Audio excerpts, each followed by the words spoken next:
Good morning, happy Sunday. সকলোকে নতুন এটা ভিডিঅ'লৈ পুনৰ স্বাগতম জনাইছোঁ। আজিও সেয়াই শুই উঠি পুৰা ভিডিঅ' ষ্টাৰ্ট কৰি দিছোঁ। আৰু শুই উঠি মানে এইখিনি কাম আগতে কৰোঁ, মই কাপোৰখিনি উলিয়াই তাৰপিছত বাকী কামত ধৰোঁ।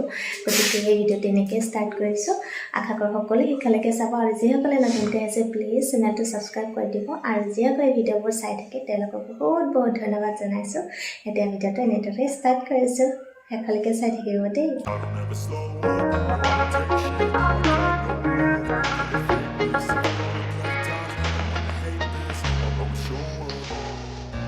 I don't ever slow up, no I don't take shit. I got no love for the fakeness. If you wanna play tough and wanna hate this, I'll always show up and make a statement. I don't ever slow up, no I don't take shit. I got no love for the fakeness. If you wanna play tough and wanna hate this, I'll always show up and make a statement. Everything I do so instinctive and so passionate. এইটো দেখি আপোনালোকে নাহিব দেই। মোৰ মানে কি হয়, ইয়াত বহুত বেছি প্ৰব্লেম হয় গজাল মাৰিবৰ কাৰণে। গজাল মাৰিলে গোটেই ৱালখনৰ মানে উঠি উঠি আহে আৰু গজালটো ভিতৰলৈকে নাযায়। আৰু বেলেগ তেনেকৈ থ'বলৈও সুবিধা একো নাই, সেইকাৰণে বটল কাটি তাতেই ধুনীয়াকৈ ৰছী এডাল লগাই ওলমাই দিছোঁ। আৰু এতিয়া যোনফালেৰে হ'লেও মানে ঘূৰি থাকে আৰু ল'বলৈ সুবিধা হয়, মোৰ সুবিধা কৰি ধুনীয়াকৈ কাটি লৈছোঁ আৰু এনেকৈয়ে। বাকী ইমান বেছি ঠাণ্ডা, মানে পানীখিনি চুবই নোৱাৰে, হাতখন একদম মানে তত নোহোৱা হৈ যায়। সেইকাৰণে গৰম পানী কৰিবলগীয়া অৱস্থা।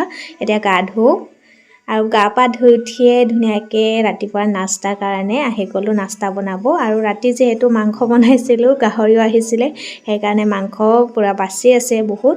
আৰু মই পুৰি বনালোঁ ধুনীয়াকৈ, ফুলা পুৰি। আৰু এনেকৈ পুৰিখিনি ফুলিলে মানে খাবলৈ বহুত বেছি ভাল লাগে, হয়নে? মোৰ যে মাজে মাজে নুফুলে, আজি ধুনীয়াকৈ ফুলিছে। আৰু শেষত দেখিছেনে, মানুহজনক দিবৰ কাৰণে ইয়াত লাভো হৈ গৈছে পুৰিতে। ইমান ভাল লাগিছে পুৰিখন চাবলৈ, হাঁহি উঠিছে মোৰ পিছত। আৰু এয়া ফাইনেলি ৰেডি হ'ল। কিন্তু গোসানীৰ কাৰণে আকৌ ৰুটি বনাবলগীয়া হ'ল, তাই পুৰি নাখায়, সেইকাৰণে তাইৰ কাৰণে আকৌ ৰুটি বনাইছোঁ। এতিয়া মানুহজনক দি লওঁ। এবাৰ আমি মা বেটি ঘৰত ল'বলৈ যাওঁ, কোমোৰা টেঙা খাই খাই।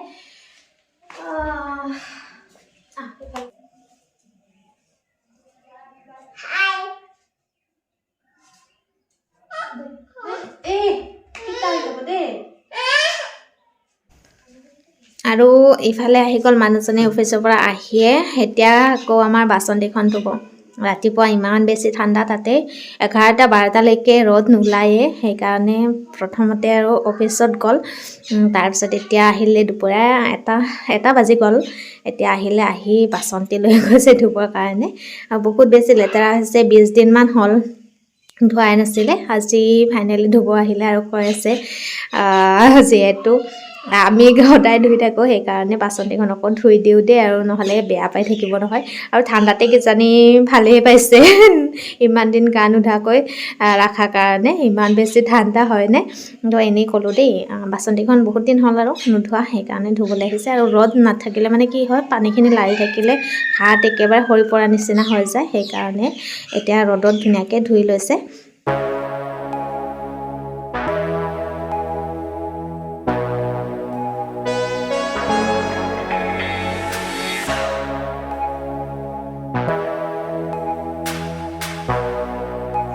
ঠাণ্ডা হয় বাবে এতিয়া আহি বহাই দিলোঁ। আৰু ইফালে এইবিলাক চব মানে ইয়াত ঠাণ্ডাই হ'ল চাগে।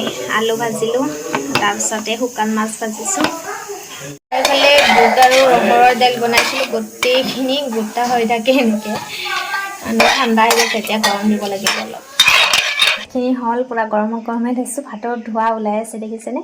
তাৰপিছতে জলকীয়া, পাপৰ আৰু ৰাতিৰে মাংস দেখিছেনে আছেই, তো সেয়াও দিলোঁ অলপ গৰম কৰি। আৰু ইফালে আলু ভাজি, আৰু আলু ভাজিত ধনিয়া মানে দিব পাহৰি থাকিলোঁ, ধনিয়া দিলে আৰু ভাল লাগে খাই। আৰু ইফালে ৰহৰ আৰু বুটৰ দাইল। এয়া আজিৰ থালিখন এনেকুৱাই। কেনেকুৱা লাগিছে বাৰু ক'ব দেই। ম'ম' খাব আহিছোঁ, ম'ম'।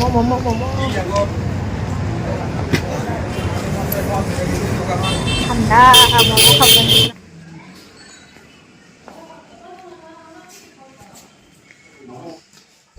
গোসানীক চাওকচোন, ইমান ধুনীয়াকৈ শুই আছে। মই কথা কোৱাৰ লগে লগে তাই সাৰ পাই গ'ল আৰু ইয়াত একেবাৰে নাথাকা হৈ গ'ল। ভাবিছোঁ আজি ম'ম' খোৱা হৈছে আৰু তাই একদম মানে কিবা কৰিছে হঠাৎ সাৰ পালে যে সেইকাৰণে কিবা লাগি গৈছে আৰু ফাইনেলি ম'ম' আহি গ'ল দেখিছেনে ম'ম' লগত চাটনি ইমান বেছি টেষ্টি লাগে আৰু এয়া চুপ একদম ধুনীয়া ধোৱা ওলাই আছে গৰম গৰম ম'ম' গৰম গৰম চুপ এতিয়া ধুনীয়াকৈ খোৱাৰহে কথা হয়নে এবাৰ আপোনালোককো অকণমান দেখাই দিলোঁ আৰু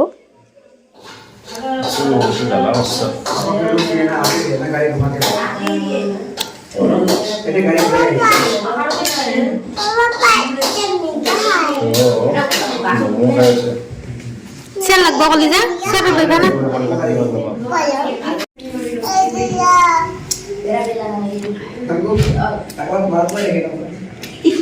কলিজা মোৰ লগত আহা তুমি আহা পাপাই খাও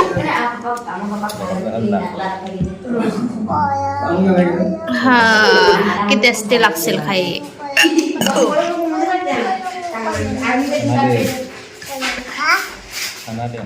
আৰু আজিৰ ভিডিঅ'টো আছিলে ইমানেই আশা কৰোঁ সকলোৱে ভাল পালে আৰু শেষলৈকে চালে শেষলৈকে চোৱা সকলোকে বহুত বহুত ধন্যবাদ জনাইছোঁ নেক্সট ভিডিঅ'ত আকৌ লগ পাম তেতিয়ালৈকে সকলোৱে ভালে থাকক টাটা বাই বাই